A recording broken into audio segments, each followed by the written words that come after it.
Hello, Combat, and welcome back to another Marvel Snap Decks of the Week video. In this video, we're just going to show you 10 decks of the week. These decks people use to get infinite with.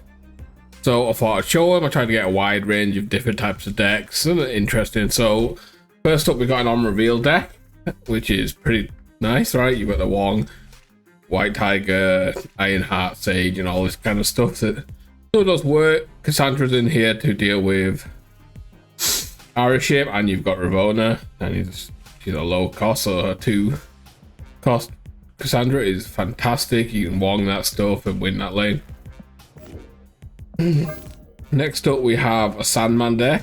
Ultron. I actually lost a few times to this while getting infinite myself, which was super annoying. Took me a few games to realize that they had the Ultron. The Ultron caught me off guard a couple of times, which was really nice, but super annoying to deal with. Like, you've got Jeff and Makari that can come out after your Sandman, right? You can still play Jeff. Makari just jumps out your hand, so it's free. A 0/4. Then Marvel helps you jump around, Claw for some range, and Ultron everywhere. It's a pretty decent deck. Next up, we just have a Zoo deck. Zoo's kind of the hype at the moment because of Marvel Boy, right? And Hawkeye, they just make Zoo. It's Marble Boy that makes Zoo feel really good right now. Just easy buffs up, helps you get some extra power on there. It's unpredictable power in the fact that it's free random 1-drop, so it can help you catch up to stuff, so it's harder for them to play around. Next up, we have an Arashim deck. Arashim's still good. Obviously, Loki on 2 is fantastic, right?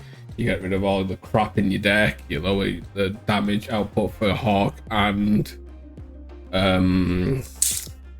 Cassandra. Next up, Surfer. Surfer's in a good spot. There's a lot of frees. There's still like frees here that you could play. Like, you've got Nocturne that's not in here, NTW, Cosmos stuff, anything. There's like a lot of good free drops that you could put in here to make up for what you don't have. But the Killmonger's in here for the Zeus type stuff, right? It's kind of, you're doing the Surfer stuff, you're probably best to go the Killmonger route because of how much Zeus there is. Next up, we have just a Viper. This is a Black Bolt deck in here. So this is a deck that I want to play around with. Maybe not this version because it's been overdone right now. Like, this was like one of the top decks this week, which is very interesting. I played with the Moon Knight, the Proxima stuff a lot last week when the buff came, last week or the week before, with the Black Bolt stuff, and I loved this package. But I never went down the Darkhawk route. I did it with Mill, and I did it with just normal discard. So I might try something like this. Maybe not the Hawk package because I want to mix it up, but this has got a lot of good tempo, good cards, right? You've got Ham that affects the card. You've got Hood and Viper from that, and then you've got obviously a 1-drop there. You've got no other card other than Proxima that's getting hit with Moon Knight, which is nice. And then obviously your Millionaire card with Moon Knight and Black Bolt. Oops, I completely forgot what deck I was on. What was that, 6? Yeah, it was 6. 7 is a Ravonna Hawk list. A load of cheap cards. So you've got the Athena, Nova, Mystique, Iron Man that are all reduced by Ravonna. You obviously get the Darkhawk package. You got Kitty in here to make Athena big, Angela big. Copycat's just probably the go-to free draw right now. You stick in the deck. Nocturne or Copycat, they're both great, and this deck can fit them both in, which makes it even better. Next up, we have, this is the Bounce Ajax deck, right? So you got the Bounce cards, and then you've got Ajax in here that helps you win because you've got the Hazmat Ajax. The rest of it's kind of just standard bounce, right? You got Hood with Viper, Nico, Rocket, Beast, White Widow, Hawkeye. I love the look of this deck. I'm definitely going to give this deck a go.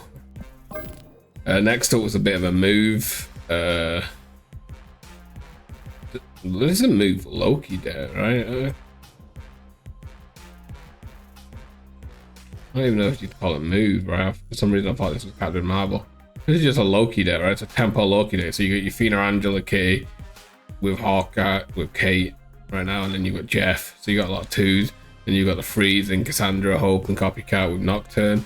Loki, it's just a low energy, good deck with Loki, right? So the idea is these can do enough to tempo it out, and then Loki just helps you with a draw in the last couple of turns if you need it, or if you've drawn pretty bad, you could go Loki early, but Loki's interested. And then this is a bounce toxic deck. So this is very similar to the werewolf deck, but it's all about being toxic move. This is a toxic move, right? You've got the Ghostbite, Iron Fist, Dagger that you move around, and Nocturne, I guess, but really, I don't know about this deck. It's an interesting one, right? You've got these 3 to move around, and you've got no way of picking them up, so it's just toxic move. I thought it was bounce, but it's not. It's just toxic move, which is interesting, but I'm not sure about it. It's probably one of the ones that I'm least sure about. Anyways, enough rambling. Let's talk about the cards this week, which were Kate Season Pass. As always, I recommend getting a Season Pass. It's just good value, and the cards are normally playable, and Kate is very playable right now. She's like a solid 2-drop, like she's like the 2-drop worth of like Nico, with the fact you've got some RNG in fact stuff in there, so it's pretty nice. And then the other one is Marble Boy. Marble Boy alone let Sue be really good right now, which is fantastic. Anyways, that is enough rambling for me. Hope you enjoyed the video. If you don't forget to leave a like, comment, subscribe, all that good stuff, and I will catch you tomorrow for another video. Peace.